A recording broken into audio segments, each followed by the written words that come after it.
很多家长都跟我说，我的小孩都不讲台语，学校的课本我都看不懂，要怎么帮小孩复习？我自己都不太会讲了，要怎么教小孩？唉，那教错了又要怎么办呢？首先，听说读写是分开的，先听说，然后没有学过读写的话，那你也是不会读写啊。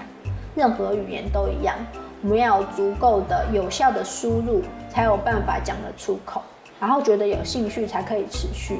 如果你刚好不知道怎么开始的话呢，这套轻松就是用点读就可以轻松操作的笑嗨嗨台语发音连龙啊，是使用教育部的台罗拼音方案，推荐给大家。里面有什么东西呢？1张主卡带着走，2张点读游戏卡，4张声调卡，23张图面字母卡，教你69个常用句子，138张单词小卡，1本点图簿啊，1本字帖，台罗拼音表的海报，还送1支笔哦。这么丰富，先听说后读写，循序渐进，面面俱到。没办法，一生只想做一套，就是要给小孩最好的。为什么市面上这类的产品这么少呢？因为真的很难做，但是很重要。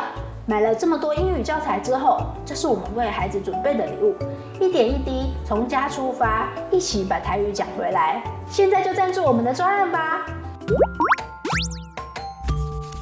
笑嗨嗨，台语发音，叮咚啊！